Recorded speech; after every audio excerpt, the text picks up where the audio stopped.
नमस्कार, आदाब, सत श्री अकाल, राधे राधे, जय श्री कृष्णा। कैसे हो साथियों? मैं अंकुर पारिक आप सभी का स्वागत करता हूं, अभिनंदन करता हूं आपके अपने मंच एग्जाम विद अरिहंत पर। साथियों, EMRS Eklavya model residential school के अंतर्गत जो विद्यार्थी फॉर्म भरना भूल गए थे या किसी भी कारण से अप्लाई नहीं कर पाए थे, उनके लिए एक सुनहरा मौका आया है। भैया, फॉर्म रीओपन हुए हैं। कहा जाता है कि जिंदगी दूसरा मौका नहीं देती, लेकिन कभी कभार किस्मत अगर अच्छी हो तो दूसरा मौका भी मिल जाता है। इस दूसरे मौके का फायदा उठाइए अगर आप जीवन में सफलता प्राप्त करना चाहते हैं। तो बेटा, एक बहुत ही प्यारी न्यूज आई है। 19 तारीख तक, जी हाँ, 19 अक्टूबर तक आप एक बार फिर फॉर्म भर सकते हैं। EMRS क्यों एक ऐसी वैकेंसी है जिसके लिए मैं कहता हूं कि इसमें मत चूकिए। अगर आप योग्य हैं, आपको लगता है कि आप ये एग्जाम क्रैक कर सकते हैं, तो भैया ये सुंदर अवसर है। कब एग्जाम होगा इसके बारे में भी आपको बताएंगे, तो अंत तक जुड़े रहिएगा। अगले 10 से 15 मिनट आपके लिए बहुत महत्वपूर्ण है। मैं हूं आपका दोस्त अंकुर पारिक। चलिए, सबसे पहले आपके लिए इंफॉर्मेशन लेकर आते हैं कि भैया नोटिफिकेशन क्या आया है। ये देखिए, EMRS ने अपना जो रिक्रूटमेंट एप्लीकेशन विंडो है 2023 का, ये रीओपन करा है। जी हाँ साथियों, रीओपन करा है 13 से लेकर 19 अक्टूबर के लिए। याद रखिए, 13 टू लेकर 19 अक्टूबर 2023 ये आपके लिए रीओपन करा है, और ये सभी पोस्ट के लिए है। ध्यान रखना, PGT, ठीक है, TGT, प्रिंसिपल, जितनी भी पोस्ट है उन सब के लिए फॉर्म रीओपन हुआ है। तो भैया इस अवसर का फायदा उठाइए। एग्जाम कब होगा, आप में कई विद्यार्थियों ने पूछा है। वैसे तो बेटा एग्जाम की जो ऑफिशियल घोषणा होगी वो तो आपको साइट पर मिल जाएगी। जैसे ही ऑफिशियल डिक्लेरेशन होता है हम आपको बता देंगे, लेकिन जहां तक अनुमान है ये दिसंबर एंडिंग या जनवरी फर्स्ट वीक के अंदर आपका एग्जाम हो सकता है। चलिए, अब आपको ऑफिशियल नोटिफिकेशन से बताते हैं भर्ती क्या है, कितनी पोस्ट है, कैसे पेपर होगा, सिलेबस क्या क्या है। अगर आप इसमें एलिजिबल होते हो तो भैया अवसर मत चूकिए, और अंत में बताएंगे कि आपका अरिहंत परिवार इसमें आपकी किस तरीके से मदद करेगा। चलिए प्यारे बच्चों, सबसे पहले आपको बताते हैं कि भैया क्यों ये वैकेंसी इतनी इंपॉर्टेंट है। ध्यान से देखिए, यहां पर इतनी सारी पोस्ट आपके लिए आई है। ऑफिशियल नोटिफिकेशन का सहारा लेता हूं मैं, ठीक है। मैं आपको इधर उधर की बातें नहीं फेंकता, मैं वही बताता हूं जो आधिकारिक रूप से घोषित हुआ है। यहां पर देखिए, आपके लिए बेटा प्रिंसिपल की 303 पोस्ट आई है। इसके साथ ही अगर हम देखें पीजीटी में कौन कौन सी सब्जेक्ट है ये भी अभी आपको बताई जाएगी। 2266 2266 पोस्ट है आपके पीजीटी के लिए। अकाउंटेंट के लिए है 361। उसके बाद में junior secretariat assistant JSA 759 post है इसके लिए। उसके बाद में लैब अटेंडेंट की 373 पोस्ट, यानी कि टोटल आपके पास में 4062, एक बहुत बड़ी संख्या में ये पद है। और ऊपर से बेटा ये जो स्कूलें हैं एकलव्य मॉडल रेजिडेंशियल स्कूल, ये आपको KVS या NVS की जैसे फुल प्लेस्ड नौकरी देगी। यानी कि एक बार आप नौकरी लग गए तो भैया सरकारी दामाद आप बन जाओगे। इस अवसर का आपको फायदा उठाना ही है, ठीक है। चलिए, अब आपको बताते हैं प्यारे बच्चों कि इसके अंदर कितने एग्जाम के अंदर सीटें हैं, ठीक है, कैसे कैसे आपका पेपर होगा। पूरा ऑफिशियल नोटिफिकेशन आपको साइट पर मिल जाएगा। चलिए, सबसे पहले तो भैया तनख्वाह कितनी मिलेगी, ठीक है, कि सर फॉर्म तो भर दें, ये तो बताओ कितना मिलेगा। तो बेटा ये आपको बताते हैं। अगर आप प्रिंसिपल के लिए सेलेक्ट होते हो, प्रिंसिपल पद के लिए सेलेक्ट होते हो, तो आपको लेवल 12, ठीक है, लेवल 12 के तहत आपको सैलरी मिलेगी। देखिए 78800 टू से लेकर 209200, यानी कि 78,800 रुपए से लेकर 2,09,200 रुपए तक आपकी सैलरी होगी। इसी तरीके से पोस्ट ग्रेजुएट पीजीटी के अंदर इंग्लिश है, हिंदी है, फिजिक्स है, केमिस्ट्री है, मैथ है, इकोनॉमिक्स है, बायोलॉजी है, history, geography, commerce, third language, computer science में आपको लेवल 8 की सैलरी मिलेगी 43,600 रुपए से लेकर 1,51,100 रुपए। अकाउंटेंट में आपको लेवल 6, ठीक है, जेएसए के अंदर लेवल 2 और लैब अटेंडेंट के अंदर लेवल 1 की आपको सैलरी मिलेगी।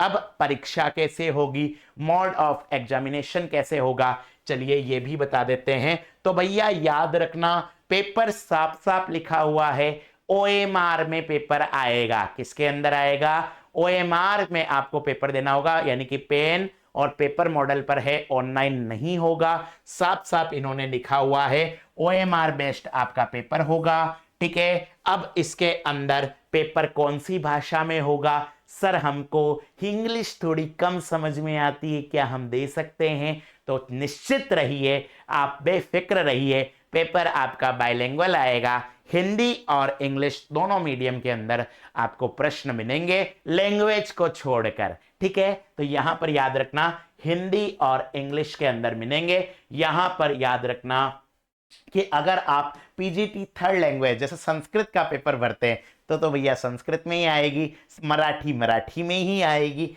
चलिए अब आपको बताते हैं कि एग्जाम पैटर्न कैसे होगा। यहां पर याद रखिए, सबसे पहले प्रिंसिपल की पोस्ट के अंदर आपको 130 नंबर के तो सब्जेक्ट के क्वेश्चन आएंगे और 20 नंबर के क्वेश्चन आपके आएंगे, यानी कि 20 मार्क्स के क्या आएंगे आपके लैंग्वेज कॉम्पिटेंसी टेस्ट, और उसके साथ साथ में 40 नंबर का आपका साक्षात्कार यानी कि इंटरव्यू होगा। चलिए आपको बताते हैं कि पेपर के अंदर कौन कौन से क्वेश्चन आएंगे। यहां पर देखिए बच्चों, रीजनिंग एंड न्यूमेरिक एबिलिटी, इसके 10 प्रश्न आएंगे 10 नंबर के, ठीक है। उसके बाद में आपके जनरल अवेयरनेस जीके के क्वेश्चन आएंगे 20, ये आपके 20 नंबर के होंगे। उसके साथ साथ में लैंग्वेज कॉम्पिटेंसी टेस्ट, जिसके अंदर general English and general Hindi, ये आपके 10-10 प्रश्न आएंगे, यानी कि 20 नंबर की भाषा 20 ही प्रश्न की। उसके बाद में एकेडमिक एंड रेजिडेंशियल एस्पेक्ट, इसका पूरा का पूरा सिलेबस यहां पर साइट पर अपलोड है, जल्दी ही हम आपको बताएंगे। 50 क्वेश्चन 50 नंबर के, और फिर एडमिनिस्ट्रेशन एंड फाइनेंस, इसके भी 50 क्वेश्चन 50 नंबर के। 3 घंटे का पेपर होगा और आपको टोटल 150 क्वेश्चंस सॉल्व करने हैं। 150 नंबर का ही आपका क्या होगा, मार्क्स हो गए, ठीक है। और उसके बाद में जो सेलेक्ट हो जाएंगे उनका 40 नंबर का एक इंटरव्यू और होगा, ठीक है। चलिए अब सर आप बता दीजिए हमें पीजीटी के लिए क्या करना होगा। तो पीजीटी के लिए बेटा याद रखना है 130 नंबर का 130 मार्क्स का तो क्या होगा, आपका सब्जेक्ट का टेस्ट होगा, और उसके साथ साथ में 20 नंबर का लैंग्वेज का टेस्ट होगा, जिसमें आपको सिर्फ क्वालिफाइंग करना है। लेकिन याद रखना सिर्फ क्वालिफाइंग भी नहीं है, 40-40% आपको दोनों लैंग्वेज में लेकर आने पड़ेंगे, तभी आपके बाकी 130 नंबर के टेस्ट चेक होंगे। तो गुरुजी बता दीजिए क्या क्या आएगा। चलिए सबसे पहले तो आपके 10 प्रश्न आएंगे जनरल अवेयरनेस के, जीके के 10 क्वेश्चन 10 नंबर के, रीजनिंग के आपके 20 क्वेश्चन आएंगे। ध्यान रखना यहां पर पीजीटी में रीजनिंग का इंपॉर्टेंस ज्यादा है। रीजनिंग एबिलिटी के 20 प्रश्न आएंगे और ये 20 नंबर के हो जाएंगे, ठीक है। ICT, information and communication technology, इसके बेटा आपको 10 प्रश्न मिलेंगे 10 ही नंबर के। उसके बाद में टीचिंग एप्टीट्यूड के आपको 10 प्रश्न मिलेंगे 10 नंबर के। उसके बाद में आपको सब्जेक्ट का नॉलेज होना चाहिए, डोमेन नॉलेज। सबसे पहले सब्जेक्ट स्पेसिफिक सिलेबस, आपका जिस सब्जेक्ट में आपको पीजीटी का एग्जाम देना है उसका डिटेल्ड सिलेबस जो कि साइट पर अपलोड है, वो आपको 70 क्वेश्चन मिलेंगे 70 नंबर के। उसके बाद में एक जो चीज जो ईएमआरएस में अलग है बाकी टीचिंग एग्जाम से, वो ध्यान रखिए, experimental activity based pedagogy and case study based question, ठीक है। आपके केस आधारित, ठीक है, यानी कि आपको एक केस देंगे कि ऐसी परिस्थिति आ गई है, इसके अंदर आप क्या करोगे। इस प्रकार के 5 क्वेश्चन 5 नंबर के आएंगे। और न्यू एजुकेशन पॉलिसी, नई शिक्षा नीति 2020 के 5 क्वेश्चन, यानी कि ये डोमेन नॉलेज के आपके 80 प्रश्न होंगे। इस तरीके से आपको 130 प्रश्नों पर मेरिट डिसाइड होगी। लेकिन जो मैं पहले कह चुका हूं, लैंग्वेज टेस्ट भी होगा। उसके अंदर 10 नंबर की इंग्लिश और 10 नंबर की हिंदी। और सबसे बड़ी बात यह है कि आपको दोनों पेपर के अंदर 40-40% लाने पड़ेंगे। ठीक है, एक बात याद रखना ना, कुछ यूट्यूबर्स हैं उन्होंने कह दिया कि टोटल 40% लाना है, नहीं, इसीलिए मैं ऑफिशियल नोटिफिकेशन खोल के आपको बता रहा हूं। यहां पर देखिए, general English and general Hindi 10 marks each subject. This park is qualifying in nature only with minimum 40% mark in each language, यानी कि आपने अंग्रेजी में 10 में से 4 लेकर आए, हिंदी में 10 में से 4 लेकर आए, टोटल आपने 4-4 नंबर लेकर आए, तभी बेटा इससे आपको चेक होगा। मेरिट के अंदर ये 130 नंबर ही जुड़ेंगे, लेकिन इसके लिए आपको इनको क्वालिफाई करना पड़ेगा। ठीक है, यही लफड़ा है। चलिए, अब पीजीटी के बाद में आपके आते हैं बेटा आपके अकाउंटेंट के अंदर क्या होगा। तो अकाउंटेंट का जो सिलेबस है वो 130 नंबर का है। सबसे पहले आपके रीजनिंग एबिलिटी के क्वेश्चन आएंगे, 20 क्वेश्चन, 20 ही नंबर के। ठीक है, उसके बाद में पार्ट सेकंड होगा क्वांटिटेटिव एप्टीट्यूड। इसमें आपको 30 क्वेश्चन 30 नंबर के मिलेंगे, यानी कि अगर आपकी मैथ और रीजनिंग अच्छी है तो भैया यहां पर अकाउंटेंट बनने के आपके पास में सुनहरा चांस है, अच्छा मौका है। उसके बाद में language competency test, general English and general Hindi, 10-10 number की आपके अंग्रेजी और हिंदी है, यहां नंबर जुड़ेंगे। उसके बाद में basic knowledge of computer operational, general awareness and current affair, ये सारी की सारी चीजें कंप्यूटर, जनरल अवेयरनेस और करंट अफेयर तीनों मिला के आपके 20 नंबर के 20 क्वेश्चन आ जाएंगे।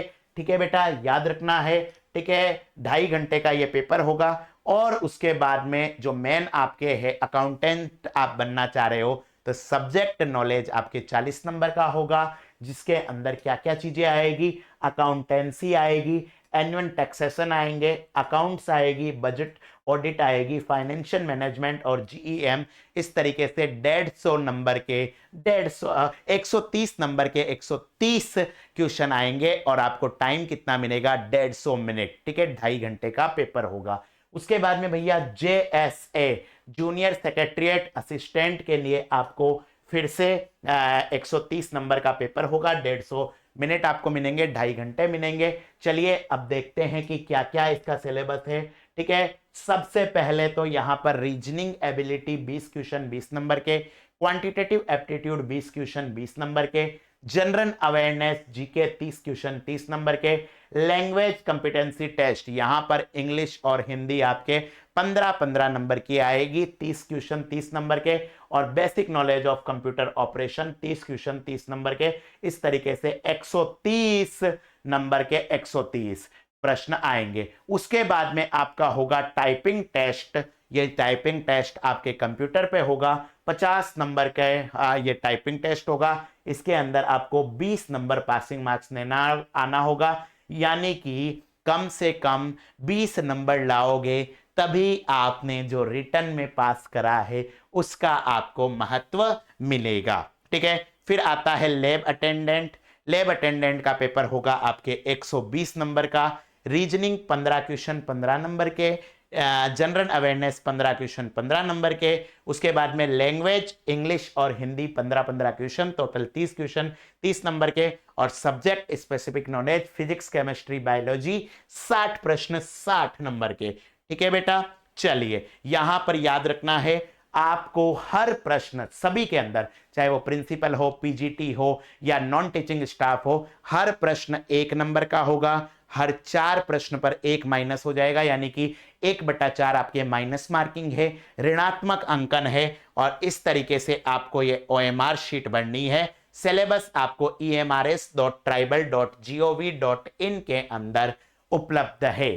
ठीक है, तो बेटा ये नोटिफिकेशन आपके साथ में शेयर हुआ है। अब आपके दिमाग में आएगा कि सर आप क्या करोगे, तो बेटा जो हमारा चैनल है एग्जाम विद अरिहंत, उसके अंदर अगर आप लोग चाहेंगे, अगर आप लोगों की इच्छा होगी तो हम इससे जुड़ा हुआ कोर्स आपके लिए लेकर आएंगे।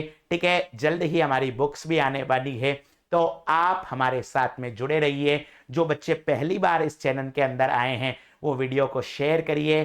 ठीक है, आपने दोस्तों के साथ में शेयर करो, सब्सक्राइब बटन दबाओ, बेल आइकन की घंटी दबाना न भूले, ताकि हमें आपके साथ जुड़ने में मजा आ सके। हमारी तरफ से जो नया नोटिफिकेशन या वैकेंसी रिलेटेड इंफॉर्मेशन आए वो आप तक पहुंच सके। आपके मन में इस भर्ती को लेकर या किसी भी प्रकार की कोई शंका या संशय है तो बेझिझक होकर आप कमेंट कीजिए। मैं और मेरी पूरी टीम आपके कमेंट को पढ़ेगी और जल्दी ही जवाब देगी। चलिए अब वक्त आ गया आपसे विदा लेने का। अपना, अपने चाहने वाले और अपने हिंदुस्तान का ख्याल रखिए और निश्चित रूप से मेहनत करिए। एक दिन आपको सफलता मिलना तय है। राधे राधे।